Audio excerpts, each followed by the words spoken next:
And I'm Mike Gonzalez. So glad that you're with us on this Tuesday morning. Emma Wright live in Raleigh with a look at the big races shaping up in today's election. Nikki Kay watching the roads for us. But first, let's check in with Alyssa Corafon, who's got your forecast. Looks pretty good. I'll tell you what, we got smiles on our faces, huh? It does look pretty. It's just been devastating, Alyssa. You consider 11 people have died, 500 bridges have washed out, flooding from the coast all the way to Columbia. Yeah, just and the rivers continue to rise after the rain has stopped. They're not out of the clear. You know, you talk about us here locally. We got some flooding along our coastline, but certainly in central North Carolina, we kind of dodged a bullet, although we had, what, 8 inches of rain? Yeah, close to 8 inches of rain here around central North Carolina over the past 12 days. But thankfully, we are talking about sunshine. Time now 6:02.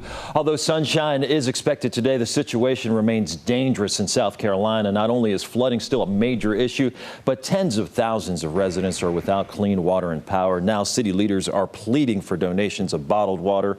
Search and rescue missions are still underway throughout Columbia, South Carolina, and more evacuation orders are forthcoming. Columbia's mayor says once the rain stops, the road to recovery will mean a lot of hard work.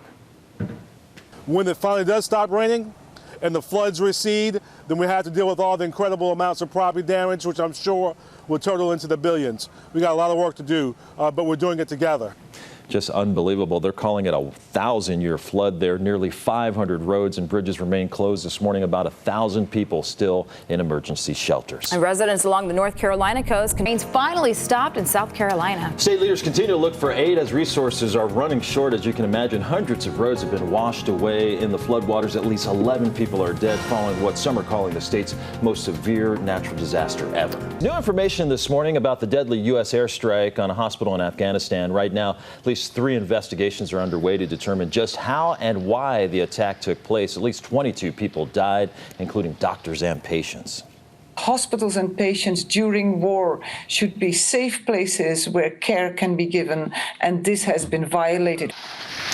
Pentagon first said American troops had been in danger before the airstrike, but now says Afghan forces were under fire. The airstrike happened in Kunduz, where U.S. forces are helping Afghans retake that city from the Taliban.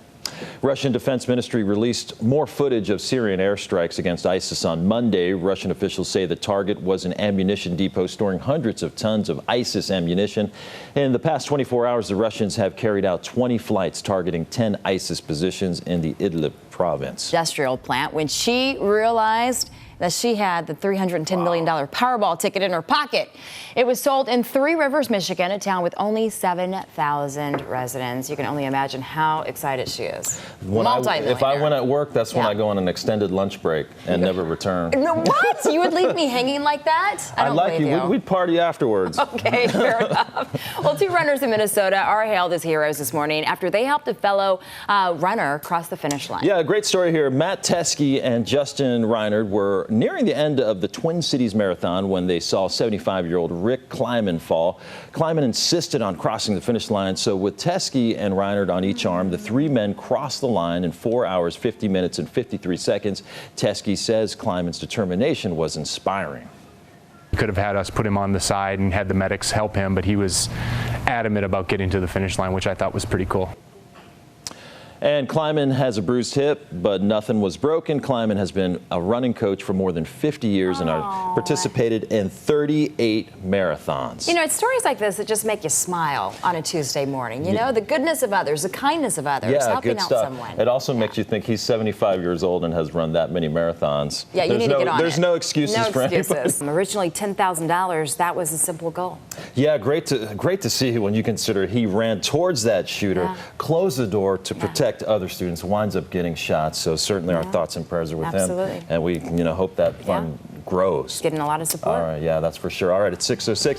Thanks for waking up with us on this Tuesday. Coming up, if you got gluten issues, you really want to pay attention to this story, especially before you grab some breakfast. What major cereal brand has issued a recall?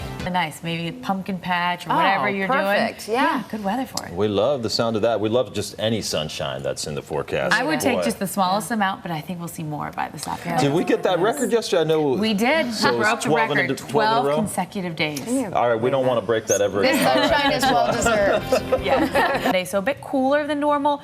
Normal for this time of year is close to 76 degrees. That is looking good. I feel feel like we really dodged a bullet here in central North Carolina when you consider what's going on in South Carolina and along our coastline. Yeah. Certainly, we are we had lucky. close to about 8 inches of rain over those 12 days, but we know that South Carolina really got hammered. Yeah, got it lucky. sure did. Thanks a lot. Okay, let's take a look at these roads now. But after all the rain, the sunshine sounds great. Yeah, it certainly does sound great, and it will finally be back in our forecast for today. So let's Sure is. Well, we appreciate you watching. Before we head to the Today Show, I want to get a live look of Cape Hatteras out on our coastline. We've gotten a lot of flooding out there, but things starting to subside just a little bit. We're getting some sunshine in our region. So I think all 4 of us have smiling faces, Stephanie. We do, because the weekend's like how many days? 1, 2, 3. Okay, couple days away, but hold on working for tight. that weekend, that's for sure. All right, we appreciate you watching. Today's Show's next. We hope the good news is yours, everybody.